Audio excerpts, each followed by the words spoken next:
Today, we're diving into a really powerful personal reflection. It's all about a journey, from the absolute depths of addiction to a whole new way of understanding our place in the universe. Let's get into it. Wow. I mean, that quote just hits you, doesn't it? It immediately throws us into this feeling of raw vulnerability. This isn't some gentle awakening we're talking about. It's brutal. It's going from one impossible fight straight into another. So let's break that down. What does it actually mean to be thrown to the wolves after you've already survived the pit?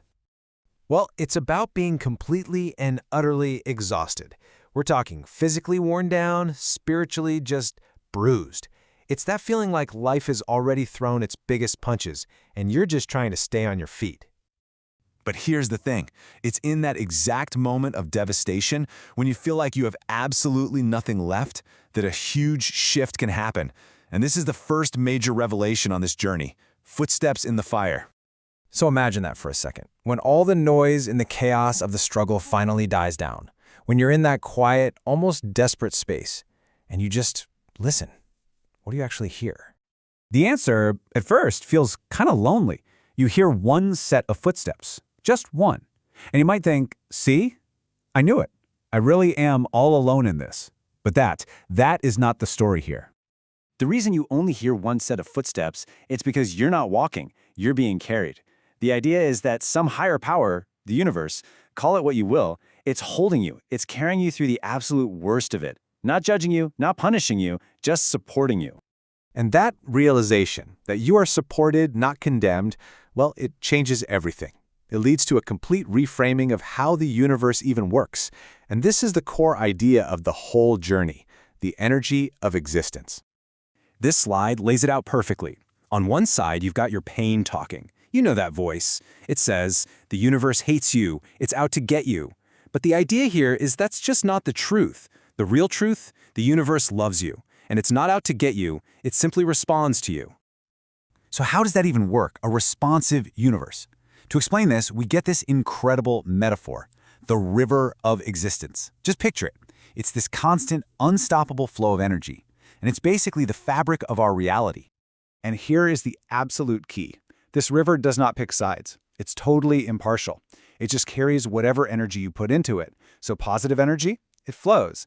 Negative energy, it flows through the very same river. The universe isn't creating your bad experience, it's just reflecting the energy it's given. Okay, so once you really get that, once you understand the nature of this river, your entire role in it changes. You can actually go from being a passive victim tossed around by the currents to an active participant in what's called expanding the grand design. Now, this is where things get really expansive. The source suggests that on some higher plane, beyond our normal day-to-day perception, it's actually possible to see this river of existence from a totally different perspective. And from there, it's not just something that happens to you, it's something you can actually interact with, maybe even guide. But wait a minute, right? A totally fair question comes up. If there's some kind of cosmic plan, wouldn't trying to influence it be, messing with things, tampering with a grand design?